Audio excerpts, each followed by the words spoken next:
In this video, we are going to be talking about mistakes people make when using preservative in their products. Oh my god, this shadow is very weird.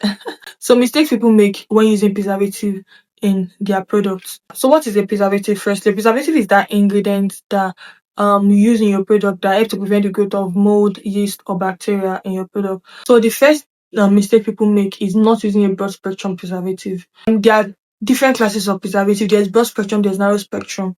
So broad spectrum is a preservative that helps to prevent the growth of those three things.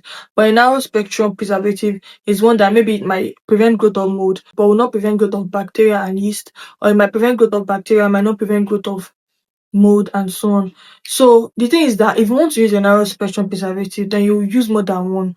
But it's just best to use a broad spectrum preservative as a beginner, especially the one that will actually help to, combat these three things. The another mistake that people make is wrong usage rate.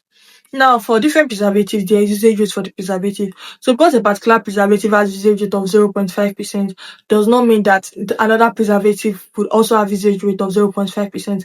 There are different usage rates. So, there are some preservatives that if you don't use up to like 1% or 1.5%, then it would not effectively preserve your product. So, you need to understand the usage rate of your preservative. Then, another mistake that people make is using your preservative in the wrong pH. Every preservative has the pH in which it can survive in. And that is why even in my course, my formulation course, there's a different section for preservative where I explain the preservative, I explain the usage rate, I include the pH and things like that. So you need to understand that there is a pH in which your preservative would survive. So let me give an example of a very popular preservative, which is liquid Jama Plus, that I really love to use. So liquid Jama Plus, the pH range is from 3 to 8.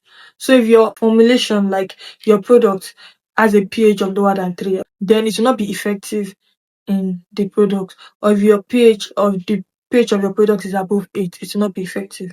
But one thing most products actually are within that range. So that's one thing I like about the Jama Plus. It's really versatile and it can be used in a wide pH range. Another mistake that people make is not knowing what phase to add your preservative. Now, there are preservatives that are heat sensitive. There are preservatives that are not water soluble. There are preservatives that are not oil soluble. So, in your phases, like for example, if you are making a cream, there are different phases: your water phase, your oil phase, and your cooling down phase. So, if a preservative is not soluble in water and you decide to add it to water, it will not dissolve, and then it will not effectively mix with your product and all, right? So you need to understand the phase to add it. Now, if you add a preservative that is heat sensitive, I will still give the same example, liquid Jama Plus, because a lot of people know liquid Jama Plus is very popular.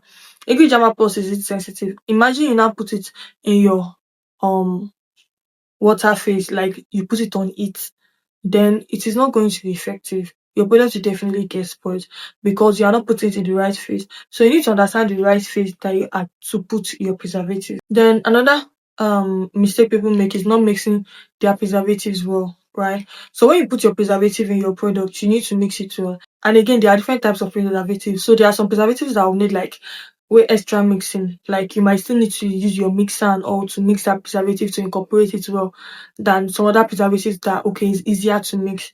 So you need to understand these things. And if you don't understand these things, this preservative will not be effective in your product and your products will get spoiled. Another mistake is not using the right preservative in your product. So the hydrous products and anhydrous products, like hydrous product is one that contains water. And hydrous product is one that does not contain water. So imagine you are making an anhydrous product that is oil based, like completely oil soluble ingredients, and you want to use a preservative like, let me still say liquid Jama Plus, which is a water based preservative, like that is to be used in hydrous products. It would not work, right? So if you are making anhydrous products, for example, that's the products that do not contain water, then you need to use an oil soluble preservative. So there are still a lot of mistakes that people actually make, but these are some of the preservative mistakes that people make in their formulation. So you should actually check this out to know if you are making any of these mistakes.